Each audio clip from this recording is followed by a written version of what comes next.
Do you know why these countries share the same colors? Yellow, blue, and red. They once formed the Republic of Gran Colombia, one of the most diverse nations ever seen. The man behind all this was Simón Bolívar.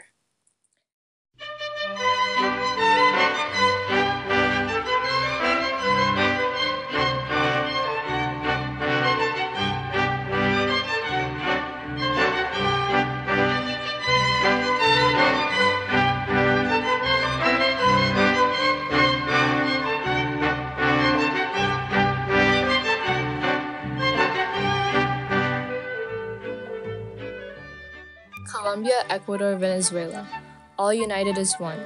The dream of the man who liberated them from oppression, but also failed to keep his dream alive. Simón Bolívar was born in Caracas, Venezuela, or what was then known as the Spanish colony of Captaincy General of Venezuela.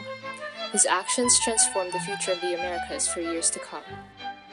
Bolívar was born into a wealthy family. He formed part of the few wealthy New World Creoles or Mantuanos of Caracas. Nevertheless, he still faced discrimination for being a criollo, a white person born in the Americas. After his parents died when he was only 9 years old, his uncle Carlos Palacios ensured he received a proper education, and his mother's slave named Hipólita continued to take care of his basic needs. But Bolivar's family was not the most supportive.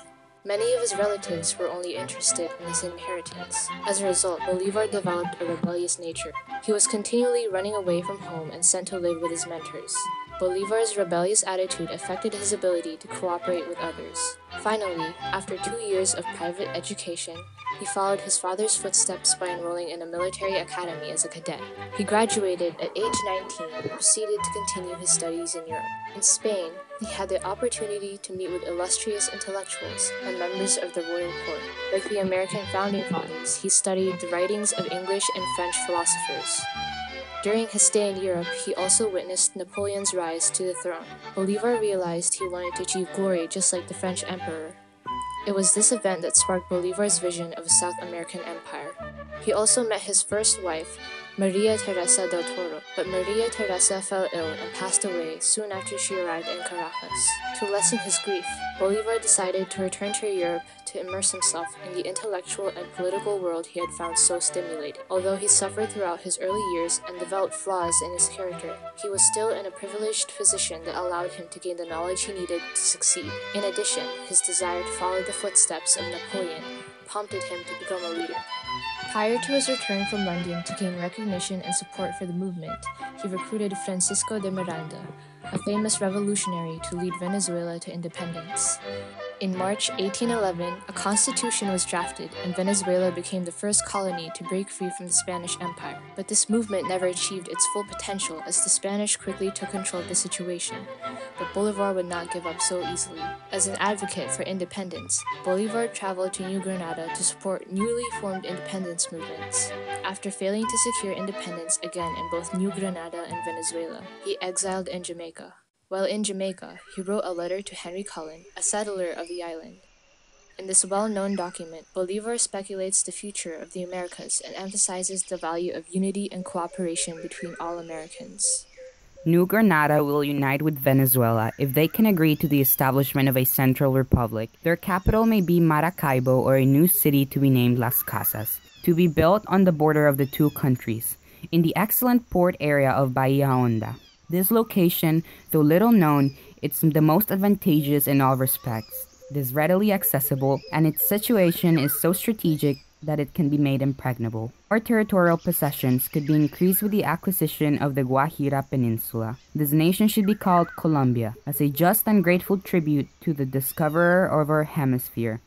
Its government might follow the English pattern, except that in place of a king, there will be an executive who will be elected, at most for life. But his office will never be hereditary. If a republic is desired, there will be a hereditary legislative chamber or senate. This body can interpose itself between the violent demands of the people and the great powers of the government during periods of political unrest. The second representative body will be a legislature with restrictions no greater than those of the lower house in England. The constitution will draw on all systems of government, but I do not want it to partake of all their vices.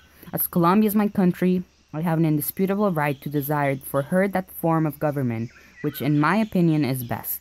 It is very possible that New Granada may not care to recognize a central government because she is greatly addicted to federalism. In such event, she will form a separate state, which if it endures, may prosper because of its great and varied resources. Bolivar's passion was relentless. He saw the prospect of independence rise and fall multiple times, but he always stood up and convinced his people to continue the fight for liberty. Bolivar was a guide to the thousands who were oppressed by the Spanish rule. Likewise, his dream of a united Latin America still lives and inspires revolutionaries throughout the world. Bolivar once more set forth for Venezuela, and a year later, in 1817, he achieved victory on the plains of the Orinoco Valley. There, he found the resources necessary to continue his campaign. 2 more years of inconclusive fighting followed before Bolivar had the idea to attack the Spaniards directly in New Granada. He thought it crucial for all ethnic groups to unite in order to form a strong republic.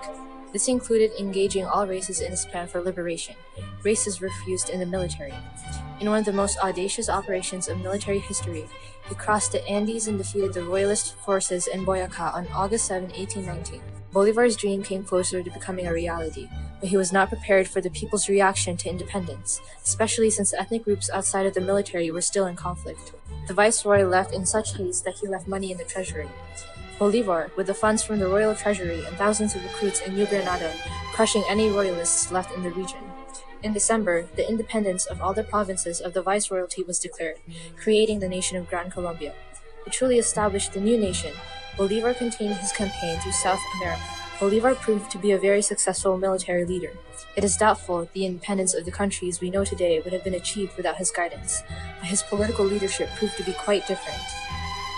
Simón Bolivar was inspired by the Enlightenment and French philosophers Rousseau and Montesquieu. He pursued liberty and justice for the Republic of Gran Colombia, which he modeled after the English system. But the new union was fragile because of its vastness, the cultural differences, and the primitive available forms of transportation. In 1819, the Congress of Angostura established 3 large departments for the new country. Venezuela, corresponding to the modern country of Venezuela; Cundinamarca, what today is Colombia, Panama, and some parts of Central America; and Quito, today Ecuador. Simón Bolivar was elected president, Francisco Antonio Zea vice president, Juan Herman Rosquion vice president of Venezuela, and Francisco de Paula Santander vice president of Cundinamarca. The new nation was unorganized and ruled in a dictatorial style by its vice presidents until 1821, when the Congress of Cucuta met to write a definite constitution and finalize elections. Even though Bolivar and Santander were chosen to lead the nation, Francisco de Paula Santander was left in charge because Bolivar knew his skills were needed in the remaining battles against Spanish forces in Ecuador and Peru. Bolivar's absence unleashed a new era of turmoil. Officials in other provinces quickly became jealous of the power Bogotá had over the entire nation. A Venezuelan military hero, General José Antonio Páez, provoked a revolt against Santander's government, La Cosiata, and Santander also proved to be an enemy of Bolivar's dream. Bolivar's belief in centralism soon clashed with Santander's federalist views. As a result, Simón Bolivar and Francisco de Paula Santander met at the Convention of Ocaña in order to resolve the problems found within the government. The convention was the last hope for re-establishing the republic, but Bolivar's followers soon became enraged and quit the convention. Bolivar's plan was one of the most ambitious ever seen, but he failed to control the situation. Not only did he leave the nation in turmoil with a leader whose views differed from his, but he forgave many of his enemies because of their service during the Wars of Independence. Despite Bolivar's attempt to secure tranquility, new revolutionaries argued for secession from Gran Colombia. The threat of civil war loomed between Bolivar's followers and those who favored secession. Bolivar came to believe that Latin America was not ready for democracy due to years of colonial rule and deprivation. Convinced that Gran Colombia needed a strong executive, Bolivar declared himself dictator as a temporary fix which worsened his ties with contemporaries. On September 25, 1828, Bolivar narrowly escaped an assassination attempt by Santander's followers thanks to Manuela Sáenz, his lover, and his servants. Several of the conspirators were sentenced to die, among them Santander, but Bolivar changed the penalty to banishment from the country. Many agree Bolivar's generosity to his enemies further weakened the nation. He abdicated power the following year and planned to spend the remaining years of his life in exile in Europe, still plotting and dreaming of a united South American nation, when he succumbed to tuberculosis in 1830. Bolivar's strong will to unite a nation became a guide for political leaders who succeeded him, such as Perón, Fujimori, Pinochet, and Somoza, reaching supreme power, then a plummeting demise similar to his. Gran Colombia lasted for a span of 10 years. If a stronger government had been upheld, it could have changed the course of history in the Americas, including political and economic patterns.